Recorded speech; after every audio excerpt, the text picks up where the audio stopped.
Hey friends, it's Marie and I wanted to do a quick video just to show you some new items from scrapbook.com. They sent me some of their new storage type pieces and I just wanted to give you a quick look. I just opened these out of the box. I haven't used them yet. I'm excited to get them into my craft space for a little bit more organizing. So I'll show you what we got here. So this first piece is a little drawer box and I like the size. It is 6 inches on the top, it is 6 inches high, and it is 12 inches long. So it's probably going to fit in one of your like cube units since it's 6 inches or 12 inches long. If you wanted to do that, it's a little bit not as deep as some of the other boxes, but it has this top drawer, which is it has the dividers in it. So you can put some different things in there. Maybe if you do journaling cards or something, put some of your most frequently used things in there. And then all of the other drawers are just open. So they work really well for your little ink pads or your little ink cubes. I've got a few of them in here that I just put in here to kind of show you how they work. You can probably put stamp blocks in there as well. Now it's got 1, 2, 3, 4 drawers, and you do have to give them a little bit of a tug to get them out. I'm not sure if they're gonna slide easier after you've had them for a while. Maybe they get a little bit worn in, but I'm excited to get this one on my shelf and load it with different things. I might even keep it on my desk with some of my more frequently used things. I think it would be great for pens and markers, scissors, stamp blocks, all of those things that I reach for. Now this little guy I was kind of excited about. This is the cutest little 6x6 paper storage.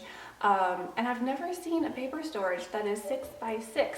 So this one I was excited to see.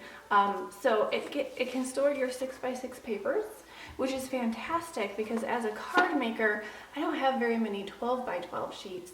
I do have some 6x6 sheets, and I do have the scrapbook.com A2 sized paper pads. So these can slip in there easily as well. Now this is 6x6, so it's going to be it holds 6x6 papers, so it's actually about 7¼ high, and it's square, so it's going to be about that much all the way around, if I am measuring correctly. So you could probably put like 1 or 2 of these. You can stack them on top of each other. I'm not sure how many you could get in one of your cube units. I don't have one of those.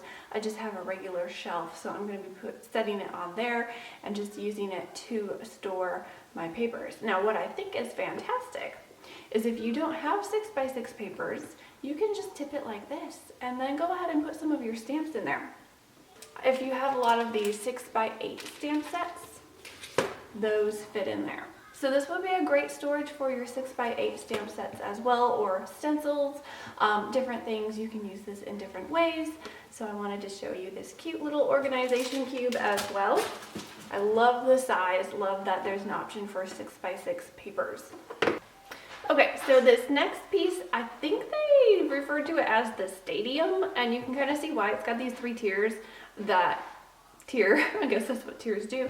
And so you've got these 2 units in the front that are like little squares you can put things in, and then this one back here, the bottom only comes to about here. So it's about the same depth as the first one, but it kind of props up your things a little bit so you can kind of see what is in there. Now I'm putting some of the new sort of journaling cards that I have not even opened yet from scrapbook.com in here, just to kind of hold them until I'm ready to use them.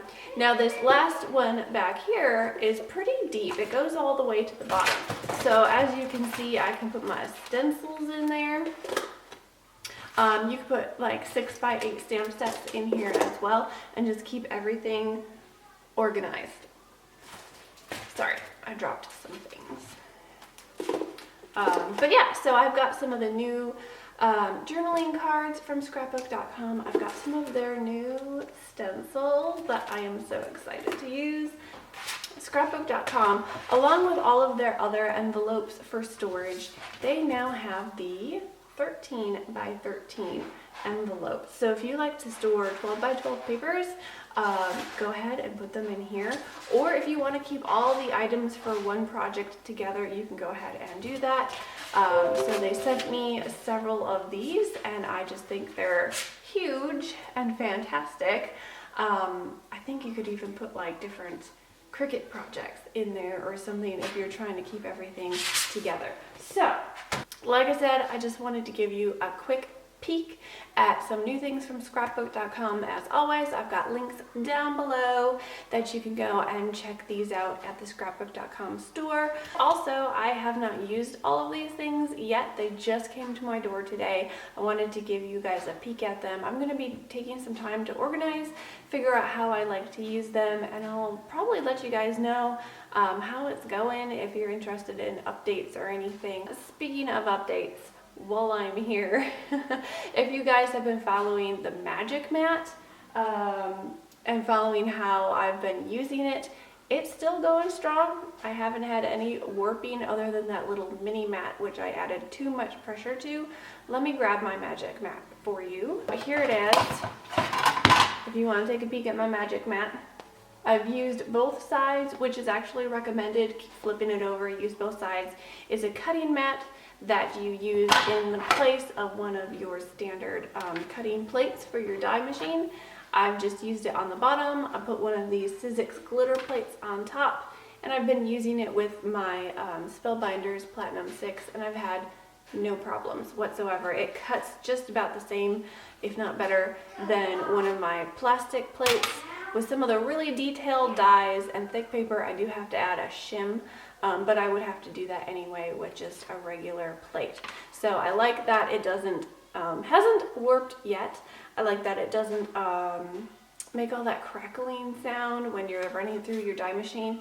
And my top plate isn't warped either. So if I don't have to buy as many plates, I think it's a win, because I go through those things like crazy. I do a lot of die cutting, and they always get so badly warped on me, and then I have to go buy another set. So if it can kind of delay me buying the sets all that much, I think it's a win. So there's a little update on my magic mat. So I thought I'd just give you guys a peek at those things. If you enjoyed it, make sure you give this video a thumbs up, like, share, comment, subscribe, and just do all the things. And I'll catch you guys next time, so that you can see better what's in there.